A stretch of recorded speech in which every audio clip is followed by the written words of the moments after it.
अस्सलामुअलैकुम दोस्तों, इस्तकबाल है हुमेरा अली के चैनल पर आप सभी का। मैं ठीक हूँ, उम्मीद है आप सभी ठीक होंगे। अगर आप मेरे चैनल पर नए हैं तो मेरे चैनल को सब्सक्राइब करना मत भूलिएगा। तो चलिए रुक करते हैं हमारी कहानी छिपे हुए जज्बात, तबरेज़ और शमा की मोहब्बत भरी दास्तान के पार्ट 8 की तरफ।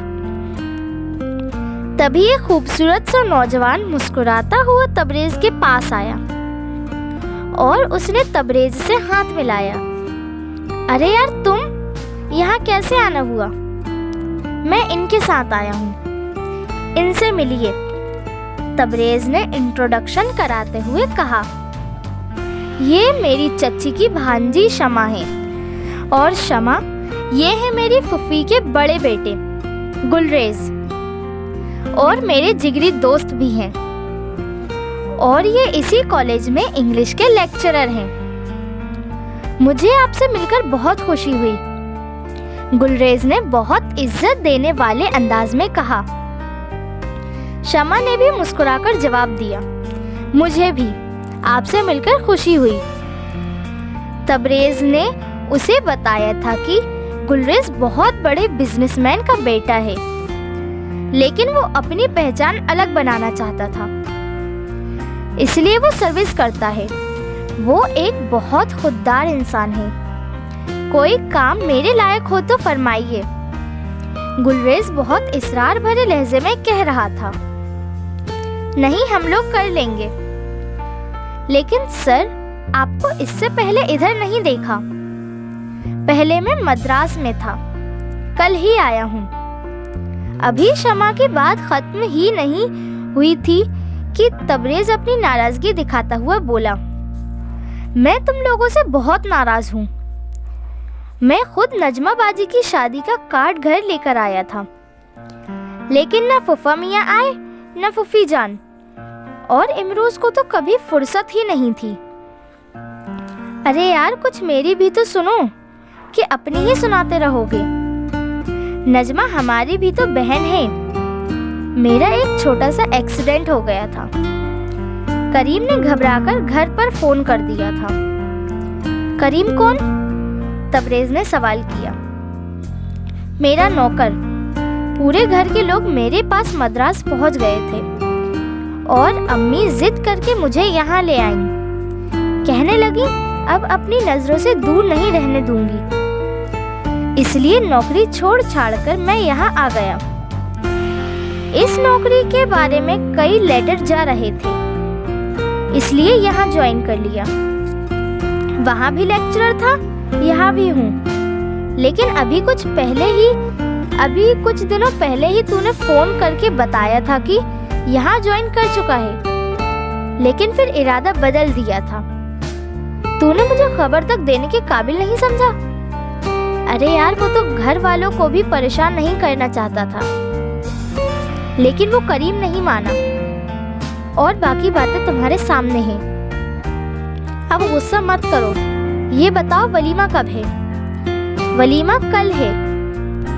आज आप सब लोग आ जाना। हाँ भाई, आ जाएंगे।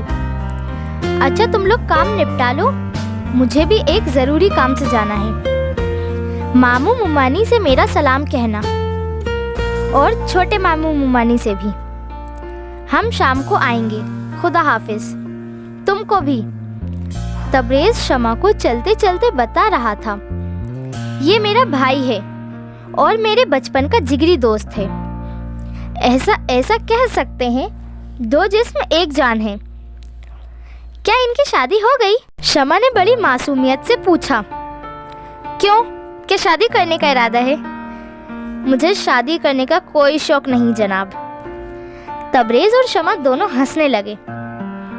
शमा ने कॉलेज का काम निपटाया और लाइब्रेरी के कुछ ज़रूरी किताबें लेने चली गई। मेरी वजह से आपको बहुत परेशानी हो रही है। आपको और कोई काम नहीं है? मैंने सारे काम खत्म कर लिए हैं और वही काम पूरे करके ही लौट रहा था कि आपसे इस तरह मुलाकात हो गई। शमा अपने इरादों में अटल थी।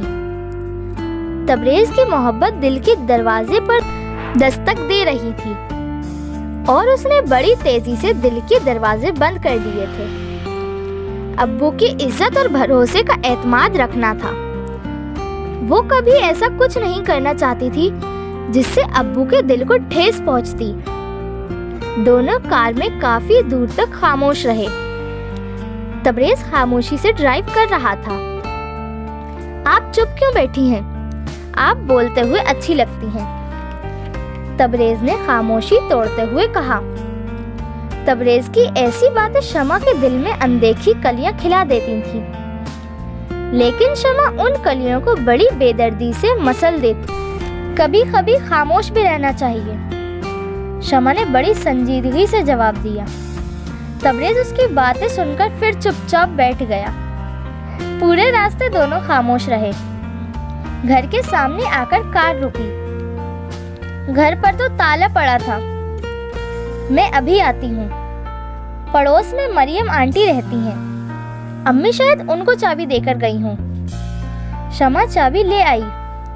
उसने ताला खोला और वो अंदर चली गई। तबरेज़ उसकी नजरअंदाजगी पर हैरान था। अब शमा घर के अंदर जाते ही तबरेज़ को अंदर बुलाएगी या बाहर से ही भगा देगी, ये जानने के लिए आप हमारा पार्ट 9 जरूर देखें। Thank you for watching.